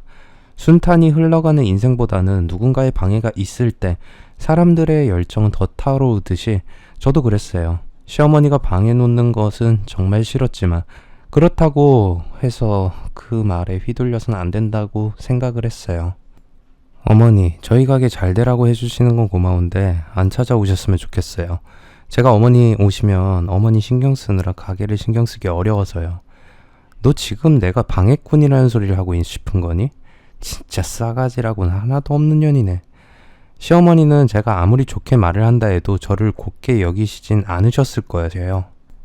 내가 네 가게라도 탐내는지 아니? 탐 안 내. 나 40억이나 가지고 있어. 그 가게 내가 몇 개는 살 수 있다고. 알아요. 어머니가 더 잘하실 거 아는데 저도 집에서만 시간 보내는 것보다는 이렇게 뭐라도 해서 그 일랑 잘 살아보고 싶어서요. 시어머니는 제가 굽히고 나서야지만 저에게 더 이상 화를 내지 않으셨어요. 그래, 네 멋대로 해봐라. 내가 참견 안 할 테니. 말은 참견 안 한다고 하지만 제가 들어가고 나는 것에 대해서 계속 시비를 거셨어요. 시어머니가 가게에 오시지 않자 그때부터는 가게 장사가 잘 되기 시작하더라고요. 사람들이 가게에 한번 오기 시작하면 단골이 되어주고 있어서 남편은 우스갯소리로 이렇게 잘 되면 내가 회사를 그만둬야 하는 거 아니냐고 할 정도였어요. 이건 뭐 숨겨진 맛집 되는 거 시간 문제겠는걸? 에이, 맛집은 무슨. 앞으로 더 열심히 해야지. 아니야, 당신 진짜 잘하고 있어. 앞으로 내가 더 잘할 수 있도록 많이 도울게. 시부모의 괄시는 괴로웠지만 그만큼 내 곁에서 든든하게 지켜주는 남편이 있었기에 매일 더 힘을 낼 수 있었어요. 집에 돌아와서 힘든 일을 다 마치고 나면 남편은 제 다리를 꼭꼭 안마해 주었어요. 자신도 하루 종일 고생을 꽤 많이 했을 거면서도 저를 위해 주는 남편은 제 눈에 정말 너무 예쁘기만 했습니다. 그러나 시댁에서는 저를 좋게 보진 않았습니다. 다른 집 며느리들은 아이를 가졌다고 하던데 너넨 무슨 생각으로 살고 있는 거냐? 결혼한 지 벌써 1년이 다 되어 가는데 왜 아이 소식이 없어? 시아버지는 계속 아이 타령이었고 시어머니는 그 옆에서 시아버지를 살살 긁어댔어요. 제가 가게 시작하고 나서 그런 기미도 보이지 않았어. 아이에 대한 생각은 있는지 없는지. 아휴, 다른 집은 그저 며느리가 결혼하고 나서 며느리 노릇한다고 하던데 우리 집은 며느리가 있는 건지 없는 건지 모르겠어. 너희 정말이냐? 아예 아이 생각이 없는 거야? 아니에요. 저희도 계획은 다 하고 있어요. 너무 염려 마세요. 시어머니는 일부러 시아버지의 신기를 건드려서 불화를 조성하시곤 했죠. 시아버지는 너네를 믿을 수 없다는 듯이 말을 하시면서 시어머니에게 아이 낳는데 도움이 되는 한약을 지어다 먹이라고 하셨어요. 시어머니는 꼬습다는 표정을 지으시면서 시아버지에게 알겠다고 바로 가서 지어오겠다는 말을 냅다 던지시더라고요. 그래놓고 다음날 바로 유명한 한약방에 가서 약을 지어 놓으시고는 그 외에도 영양제에다 임신에 좋을 것 같은 것들을 잔뜩 사들고는 오셨어요. 이게 다 네 시아버지의 사랑이다. 하나라도 빼먹지 말고 먹어. 시어머니는 냉장고 한 켠 가득 제가 먹어야 한다며 사다 놓으시고는 저에게 말하시더라고요. 그래놓고는 냉장고 칸이 부족한 걸 보니 냉장고를 한 대 더 사서 한약을 지어서 넣어야겠다며 웃으면서 가셨어요. 도대체 한약에는 뭐가 들어갔는지 먹기 힘들었어요. 이거 진짜 너무 먹기 힘들다. 곤욕스러워. 자기 건 어때? 내가 먹는 건 좀 먹을만한 것 같은데 어디 줘봐. 내가 한번 먹어볼게. 남편은 제 것을 한번 먹어보더니 남자랑 여자랑 한약재가 다른가 보다며 여자 것은 정말 먹기 힘든 거 하다고 얘기할 정도였어요. 그냥 몰래 버려. 우리 아이 못 가지는 사람들도 아니고 약을 굳이 안 먹어도 괜찮을 것 같지 않아? 그건 그렇지만 어머니가 사서 오셨는데 어떻게 그래. 괜찮아. 우리가 아예 안 가지려는 것도 아니고 가끔 보실 때만 먹는 척하자. 들키면 내가 했다고 하면 되지. 하기야 그거 말고도 먹어야 할 영양제가 너무 많아. 밥 안 먹어도 배부를 정도. 남편과 저는 동조를 하면서 조용히 한약은 안 먹기로 했어요.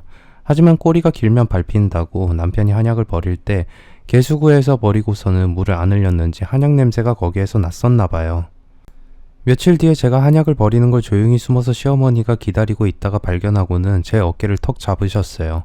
밤에 몰래 버리고 있었는데 저 그날 진짜 자지러지는 줄 알았습니다. 귀신인 줄 알고요. 하지만 그 이후에 더 놀랬어요.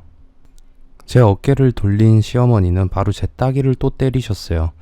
부들부들 떠시면서 저에게 욕을 잔뜩 쏟아낸 뒤 숨을 고르시고는 말씀을 하시더군요. 네가 돈을 우습게 알지? 네 시아버지에게 이거 다 말할 거야. 좋은 의미로 해주면 고맙게 생각하고 잘 받아 처먹기만 하면 될 것을. 좋은 의미로 해주신 건 알았지만 그렇다고 제가 개도 아닌데 주는 대로 받아 처먹으라는 말이 너무 저한테는 상처였어요. 하지만 거기서 제가 할 수 있는 말은 맞고도 죄송하다는 말뿐이었습니다. 시어머니는 제가 울면서 계속 빌기 시작하자 그제야 또 걸리면 그때는 온 집안을 뒤집어 엎어버리겠다는 식으로 협박하고 들어가셨어요. 시어머니가 들어가시고 나서 저는 한동안 부엌 한쪽에 쪼그려 앉아서 펑펑 울어댔습니다. 방으로 들어가니 남편은 눈이 왜 퉁퉁 부었냐고 묻더라고요. 집안에서 이미 제가 불화를 일으키고 있는 것 같아서 손을 찧어서 아파서 울었다는 말을 하고는 남편의 품 안에서 잠들었어요. 하지만 조마조마한 마음과 시어머니와의 사이에서 좀 불편한 마음에 잠이 잘 오지 않았어요. 시어머니는 그때부터 기세를 잡은 양 시아버지를 등에 업고서는 제 가게까지 손대려 들었습니다. 가게 장부도 보여달라고 하기도 하고 음식을 어떻게 만들길래 저렇게 사람들이 몰려오나 싶었는지 계속 제가 만드는 음식에 대해서 정보를 캐내려고 하는 것 같았습니다. 가게 비밀이라 못 가르쳐주겠다고 하면 시어머니는 가족이라는 말을 하면서 그런 식으로 행동을 할 수 있냐고 저를 꼼짝 못하게 했죠. 음식에 뭐 이상한 거 타는 거 아니야? 그렇지 않고 네 손맛에 저리 사람들이 모여들 일이 있어? 저도 잘 모르겠지만 입소문이 잘난 것 같아요. 조미료도 안 쓴다고 해서요. 그렇단 말이지. 그 가게에 내가 해도 잘 되긴 했을 거야. 내가 진짜 장사 하나 잘하거든. 나도 가게나 하나 내볼까? 시어머니는 제가 수입이 좋다는 걸 아시고는 저에게 해본 적도 없으면서 자기가 장사를 잘한다고 말을 하면서 장사를 하고 싶다고 속내를 비치셨어요. 하지만 말을 하는 걸 보면 그저 제 가게가 탐나서 저에게 그 가게를 자기가 하고 싶다는 말로 들렸습니다. 그렇지만 저 역시도 제가 혼자서 가게를 일구는데 시어머니한테 가게를 넘기고 싶은 마음은 없어서 시어머니가 원하시면 식당을 내시라고 했습니다. 시어머니는 시아버지를 어떻게 구워 삶았는지 얼마 안 가서 정말 가게를 알아보러 다니셨어요. 저는 솔직히 서운했어요. 제가 아무리 그래도 며느리이고 그렇게 제가 가게를 한다고 할 때 반대를 하셨던 시어머니가 저와 같은 업종의 가게를 한다는 게 저를 생각하지 않으시면서 하는 행동인 것 같아서요. 시어머니는 네가 그렇게 잘하면 내가 같은 가게를 한다고 해도 상관없지 않느냐며 말을 하셨습니다. 남편은 시어머니가 괜히 그러시는 것 같다며 자기가 잘 설명해서 못하시게 하겠다고 했어요. 하지만 이미 시어머니는 저보다 큰 가게를 계약하셨더군요. 그것도 저희 가게 근처에다가요. 200m도 채 떨어지지 않은 곳에 가게를 내신 이유를 아니 그 꿈꾸기가 궁금하기도 했습니다. 시어머니는 매일 제 가게를 들락거리시더니 메뉴 역시도 같은 것으로 정하셨어요. 사람들이 자주 먹는 것 같아서 나도 이거로 해보려고 하는데 아니 꼽니? 언제는 제 음식을 누가 먹겠냐고 말씀하시더니 같은 음식까지 하실 거라고 생각을 못했어요. 남편은 시어머니에게 이야기를 했죠. 어머니, 가게 하시는 것까진 그렇다 치는데 같은 음식을 파시는 건 아니잖아요. 저 사람 얼마나 힘들게 살다가 이제 좀 자기 가게 자리 잡히려고 하는 건데 이건 방해만 하시는 꼴 아니에요? 뭐라고? 내가 못할 짓이라도 했다는 거냐? 너 말해봐. 다시 또 그 화살은 저에게 왔어요. 시어머니는 제가 말도 못하고 있자 제가 남편에게 시어머니 가게를 못하게 시켰다며 분통을 터뜨리셨어요. 그리고서는 벌떡 일어서더니 제 뺨을 후려치시고는 말했어요. 네가 뭐라고 해도 난 죽어도 이 가게 할 거다. 정 억울하면 네가 그 가게를 포기를 해. 알았어? 시어머니의 큰 소리에 저는 눈물만 흘렸고 남편은 아무리 그래도 사람한테 손을 대시는 게 어딨냐고 흥분을 했죠. 같이 살자고 하신 게 이 사람 이렇게 구박하시려고 그랬던 거였어요? 이럴 거면 저희 나가 살게요. 어차피 저희 다 큰 어른이고 어머니 집에서 살 정도로 돈이 없지도 않아요. 어허, 그래? 네 마음대로 해봐. 40억 재산이 하나도 안 아쉽다 이거지? 내가 나중에 이 돈을 다 기부하고 죽는 꼴이 있다고 해도 니들 나가서 살면 한 푼도 안 줄 거야. 네, 그럼 그렇게 하세요. 솔직히 그 돈 좋게 버신 돈도 아니잖아요. 남편은 시어머니랑 정말 크게 싸웠습니다. 저도 그때 알았는데 시어머니가 돈을 많이 모은 것도 일수를 조금씩 하시다가 사채처럼 사람들에게 돈을 주고서 이자를 받고 그러다 담보로 잡은 땅이 잘 돼서 그렇게 됐던 것이었어요. 그래서 그런지 집에서 시어머니를 이길 사람이 없었던 거였죠. 남편은 늘 그렇게 돈을 모았던 시어머니를 한편으로는 부끄러워했는데 여태 말을 안 하고 참고 지냈던 것 같았습니다. 그러다가 제 일이 터지고서야 남편은 그동안 쌓았던 감정들을 터뜨렸던 것이었죠. 시어머니는 남편이 그동안 먹고 산 게 누구 덕인 줄 알냐며 저처럼 거지처럼 살았어야 네가 속이 편했을 거냐며 말을 해댔습니다. 시아버지가 말리려고 했지만 시어머니는 시아버지도 밀치면서 자기 목에 끈을 두르면서 내가 이 자리에서 죽어야 이것들이 나를 무시하지 않는다고 별별 소리를 다 했어요. 그때 생각하면 진짜 그 자리에서 내가 결혼하지 말았어야 했구나 하는 생각을 할 수밖에 없었습니다. 그 난리통에 서로 싸우고서 저희는 집을 나와 살았습니다. 남편은 시어머니가 많이 독한 분이라 말로만 죽는다 하지 절대 죽을 분이 아니라고 했어요. 신경은 쓰였지만 이렇게 문제를 안고서 매일 부딪히면서 살아가는 건 저도 원하진 않아서 결국 남편과 짐을 싹 챙겨서 집을 나와버렸습니다. 시어머니는 가게 공사하는 동안 저희 가게에 찾아와서 분통을 터뜨리셨어요. 자기 아들 깨낸 여우 같은 년이 여기서 이렇게 장사를 한다고요. 그러면서 네가 이렇게 산다고 잘 살 줄 아냐며 절대 자기 재산 한 푼이라도 얻어갈 생각이라며 꿈도 꾸지 말라고요. 솔직히 저라고 손님들 있는데 시어머니가 몇 날 며칠을 찾아와서 그러는데 참고 있을 사람은 아니었어요. 남편에게는 미안한 건 사실이었지만 저도 생계가 달린 일이었는데 이렇게 있다가는 가게가 망할지도 모른다는 생각이 들었어요. 시어머니한테 저는 냉정하게 말했어요. 손님들도 계시는데 이렇게 무례하게 구시면 어머니 체면이 뭐가 되시겠어요? 근처에 가게 내실 거라면서요. 이렇게 하면 어머니 얼굴 팔리셔서 누가 그 집에 가서 식사를 할까요? 욕쟁이 할머니처럼 구실 거 아니라면 저희 재산 필요 없으니까 채통 지키시고 저 보란듯이 가게 잘 성공시키셨으면 좋겠어요. 너 시어미한테 훈계질하는 거냐? 배워먹은 것도 없는 것이 꼭 잘나냥 가르치려 들고 네가 언제까지 그렇게 목법뻗치 들고서 나한테 이래라 저래라 하는지 두고 봐. 시어머니는 제 말을 듣고는 기분이 나쁘시긴 했겠지만 자기가 가게를 차리려면 이래서 안 된다고 생각을 하긴 했나 봐요. 보니까 가게 차리는데 어마어마하게 돈을 많이 투자하시긴 했더라고요. 그렇게 해서라도 제 가게보다 잘 되었으면 하는 생각을 하셨던 거겠죠. 시어머니가 장사를 시작할 때쯤 저희 가게는 입소문 덕분에 TV 출연까지 하게 되었어요. 그로 인해서 순식간에 사람들이 더 많이 찾아오게 되었습니다. TV에 출연해봐야 뭐 얼마나 잘 되겠나 했는데 진짜 눈코 뜰 새 없이 바쁘게 시간이 흘러갔어요. 남편이 도와주지 않았다면 주말 장사를 어떻게 해야 하나 걱정할 정도였습니다. 그래서 남편의 제안으로 저는 직원까지 고용해서 가게 장사를 하기로 했습니다. 시어머니는 저희 가게가 잘 되자 계속 남편에게 전화를 해서는 잘 되는 비결이 뭐냐고 묻기까지 했어요. 남편은 당연히 말해줄 것도 없고 각자 가게에만 신경 썼으면 좋겠다고 말을 하자 시어머니는 이렇게 아들 자식 다 키워봤자 소용없다고 남편에게 저희 가게가 망할 때까지 한번 끝까지 가보자 했다더군요. 점점 제 가게로 사람들이 찾아오자 시어머니는 사람들을 풀어서 대대적으로 홍보하기 시작했어요.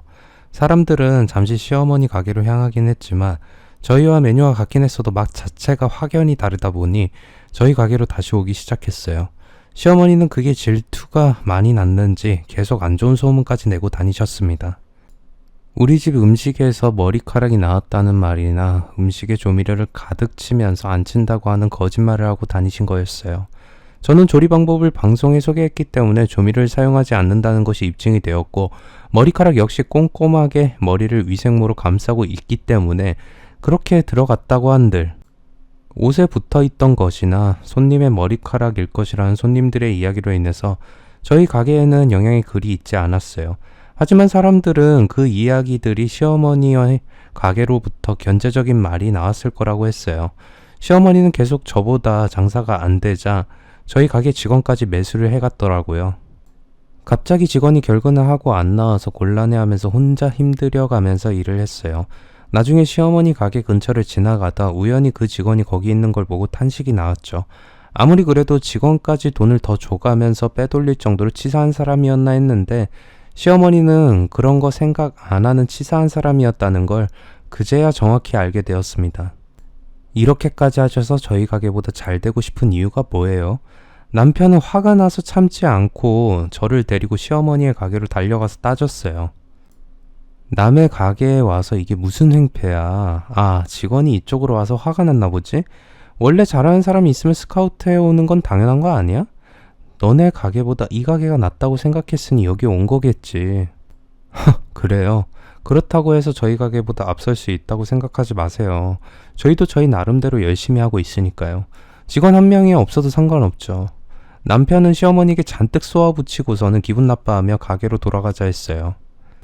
저는 이렇게 된 거 좀 불편하면 그냥 다른 곳으로 이전을 하는 것도 좋을 것 같다고는 했지만 남편은 이판사판이라며 절대 다른 곳으로 안 가고 시어머니의 가게가 망할 때까지 여기서 자리를 제대로 잡겠다고 했어요.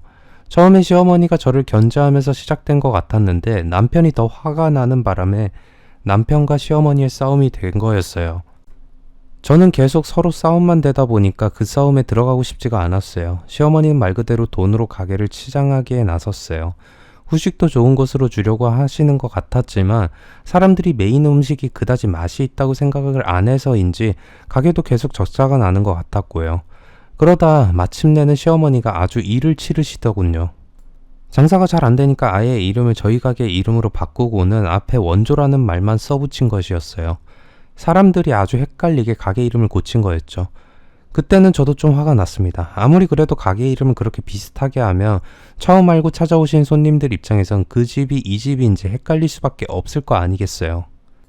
그렇게 되면 찾아오는 손님들에게 실망감을 안겨줄 수도 있는 건데 이건 정말 너무한 행동이라는 생각만 들었어요. 저도 참다 그때는 너무 화가 났어요. 아무리 해도 이렇게까지 하시는 건 상도덕에 어긋나는 행동 아닌가요? 여태까지 저 많이 참았는데 진짜 상식 이하의 행동을 하시네요. 뭐라고? 내가 뭘 어쨌다고? 시어머니는 전곡을 찔리시니 괜히 더 저에게 삿대질까지 하면서 소리를 지르셨어요. 그러면서 가게 이름도 자기 마음대로 못하냐고 하더라고요. 전 가게 이름 말도 안 했는데 알아서 실토하시네요. 쫄리시긴 하나 보죠? 이게 말이라고 어디 입을 함부로 담아. 큰 소리와 함께 또 제 얼굴에 짝 하고 빨갛게 따귀를 때리시더라고요. 너무 열받는 상황에 따귀까지 맞으니 참을 수가 없었습니다. 시어머니라고 생각도 안 들고 진짜 막말로 그 자리에서 때려 눕히고 싶은 마음이 드는 걸 참았습니다. 그 일은 그대로 쓰시겠다는 거죠? 그럼 저도 이대로 있진 않을 거예요. 두고 보세요. 뺨을 붙들고서 저는 당당하게 말을 하고서 나왔습니다. 저는 남편과 같이 특허청에 상표 등록을 해놓고 법원에 가서 상호 사용 금지 가처분 신청을 냈어요. 원조라고 아무리 이름을 건다고 해도 진짜 원조는 따로 있다는 걸 보여주고 싶었던 거죠. 결국 법원에서 저는 시어머니와 대립할 수밖에 없었습니다. 법정에 들어서기 전부터 저에게 네가 가게 한다고 설치더니 결국 시어머니랑 소송까지 가는 거냐고 몰아세우기만 했습니다. 저도 시어머니에게 당하진 않겠다고 마음을 굳게 먹었어요. 당연히 법은 정의의 편인지 저희 가게의 이름을 시어머니가 따라해서는 안 된다는 것으로 판결이 났습니다. 시어머니는 자기가 지고도 씩씩대시면서 법이 이상하다며 원조의 손을 들어줘야지 왜 이렇게 판결을 내냐며 흥분을 하더라고요. 시어머니는 저의 이름을 도용해서 가게를 하려다가 소문만 안 좋게 나게 되어서 사람들의 발길마저 뚝 끊기고 말았습니다. 저희가 소송이 끝나고 나서 밖에다가 소송 판결문을 붙여놨거든요. 저도 그렇게까지 안 하려고 했는데 하도 시어머니가 저를 못살게 구시니 제 입장에서는 그렇게 할 수밖에 없었던 것이었죠. 그렇게 되다 보니 저희 집에는 더욱 사람이 붐볐고 저는 친정에도 많은 도움을 줄 수 있을 정도로 넉넉한 매출을 올릴 수가 있었어요. 그리고 시어머니는 결국 가게가 망하셔서 창피하다며 가게를 빨리 정리하고는 뜨셨어요. 그 자리에 다른 가게가 들어서니 신기하게도 그 가게는 또 잘 되더라고요. 그저 시어머니의 욕심 때문에 가게가 잘 안 되었던 것 뿐이지 가게의 몫은 좋았던 것 같았어요.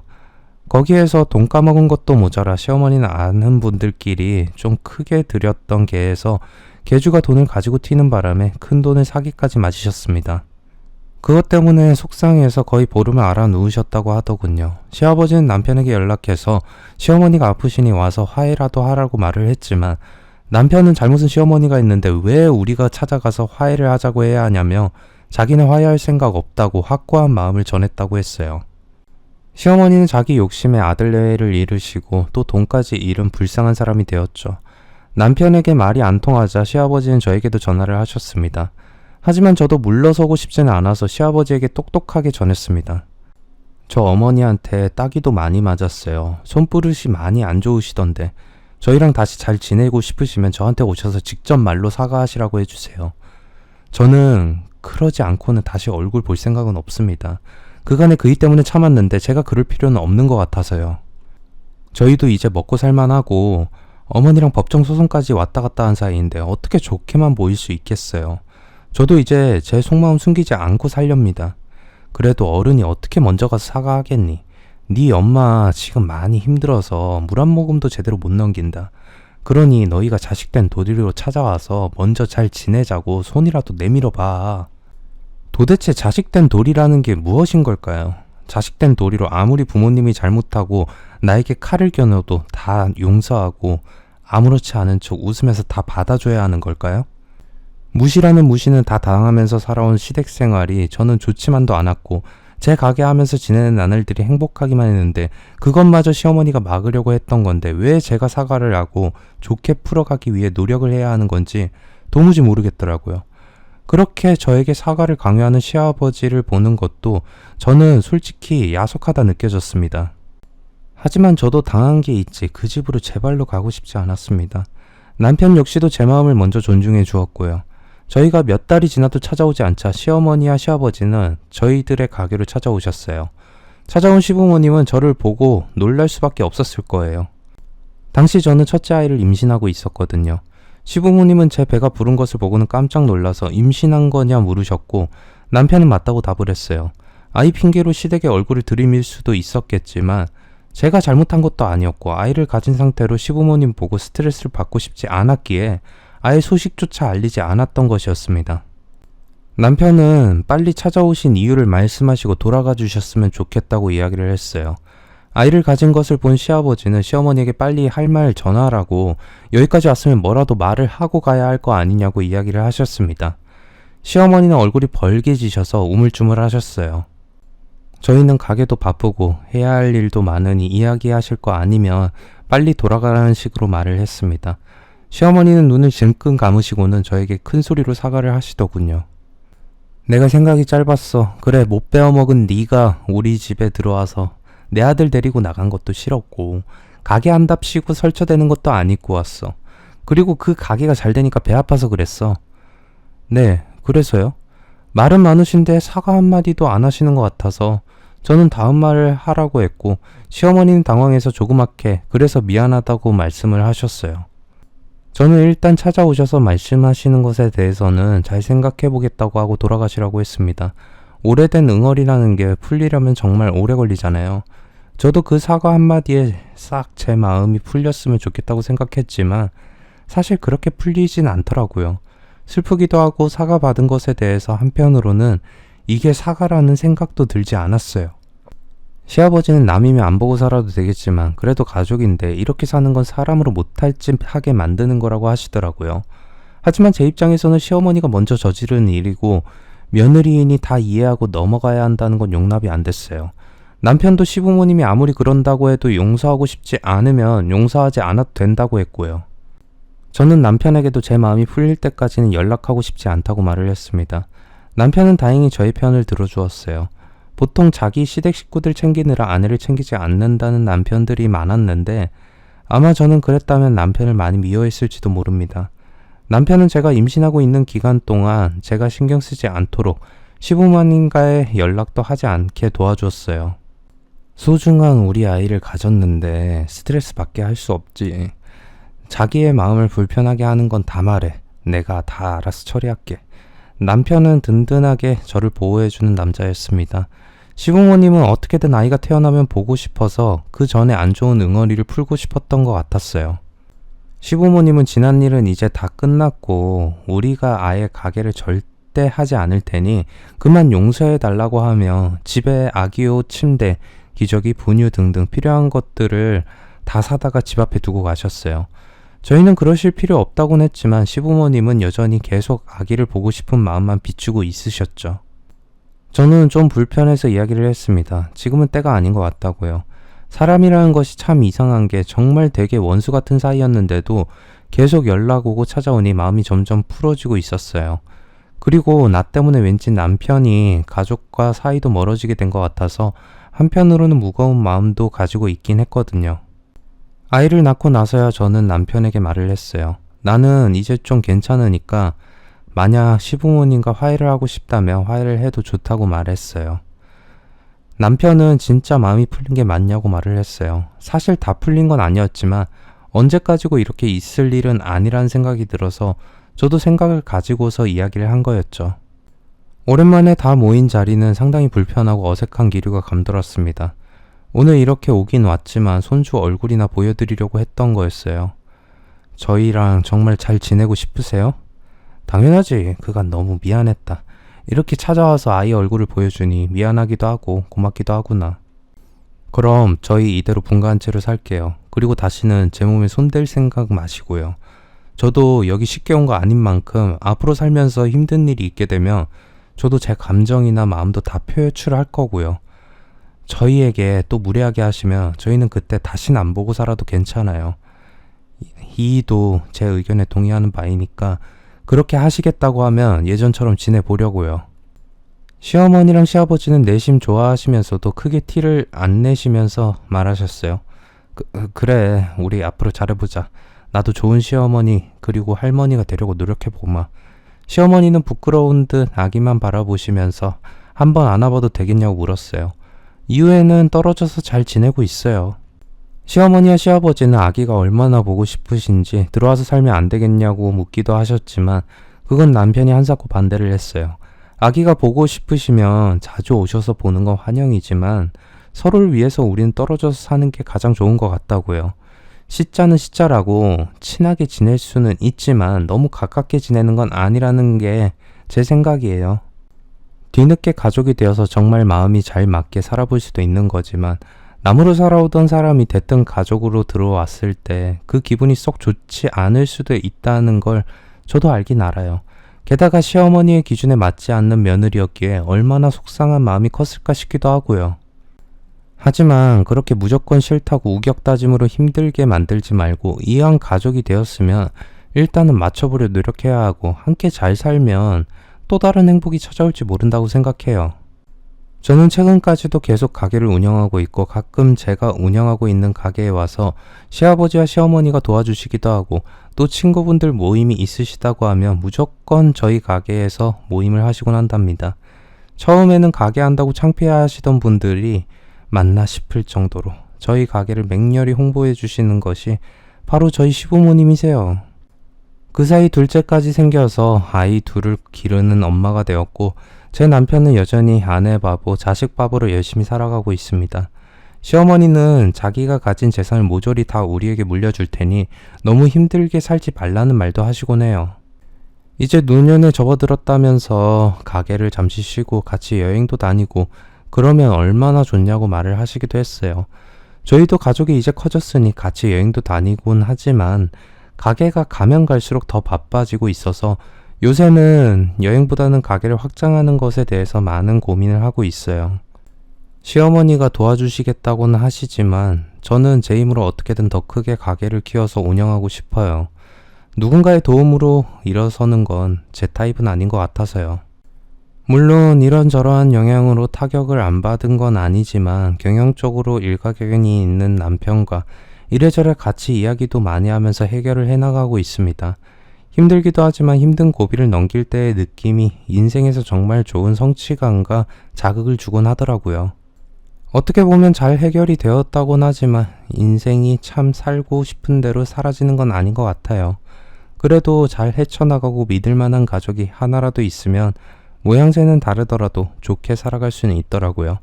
전 아직도 이렇게 살고 있는 것이 제 인생의 완성체라고 보진 않아요. 앞으로는 더 열심히 살아서 남부럽지 않게 살아야겠죠. 저는 아직도 멋있게 살아가야 할 40대니까요. 제 사연을 읽어주신 분들께 감사드립니다. 그리고 오늘도 지치지 않게 힘내시고 또 뜨는 태양처럼 열심히 뛰시길 바래요. 긴 글 읽어주셔서 감사합니다. 구독, 좋아요, 알람 설정 부탁드립니다.